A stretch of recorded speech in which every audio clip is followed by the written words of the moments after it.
各位聽眾，我哋又翻嚟梁廚美食嘅節目啦。我係梁師傅。咁今日呢，我會介紹呢一個素食嘅保健湯水俾大家嘅。咁呢一個呢湯呢叫做保健五豆湯。顧名思義呢，五豆呢即係話五樣豆嘅，裏邊包括呢有紅豆啦、綠豆啦、黑豆啊、眉豆同埋花生。另外呢，仲有一啲乾嘅海帶啦、蜜棗啦同埋陳皮咁嘅。咁一個湯水呢，就唔俾肉噶啦，所以係素食者非常之啱用嘅。煲好之後加少少鹽呢，就可以用噶啦。咁我喺度呢講一講啦，紅豆呢，紅豆又名相思豆嘅，喺中國東北出產嘅呢，就叫做北角紅豆嘅。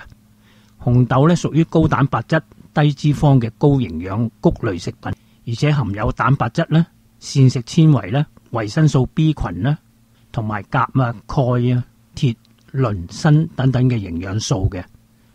紅豆呢有豐富嘅鐵質，可以令到人氣色紅潤啦，可以補血，促進呢個血液循環，強化體力，增強呢個抵抗力添嘅。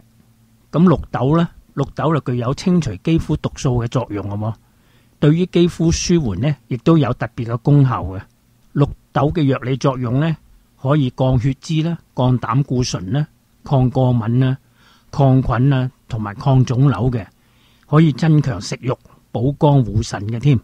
黑豆呢，咁黑豆呢，佢係具有補脾腎啦、滋陰養血、安神明目、利濕、清熱解毒等等嘅功效嘅。黑豆具有豐富嘅植物蛋白質啦，仲有維他命 A 啦、維他命 B1 啦、B2 啦，同埋呢個維他命 E 添。佢嘅蛋白質含量呢，佢唔低於呢個大豆嘅，鐵嘅含量呢仲更加高於黃豆添。不但有助調整體質同埋生理機能，仲可以維持骨骼同埋牙齒嘅生長同發育，可以促進新陳代謝添。另外對增加免疫力呢都好有幫助嘅，可以防止老化啦，而且可以減低血壓水平同埋預防呢個骨質疏鬆添。咁眉豆呢，具有健脾止燒渴、補腎、生精髓、和五臟、理中益氣嘅功效嘅。尤其是咧對呢一啲糖尿病啊、腎虛患者呢，仲比較適合添。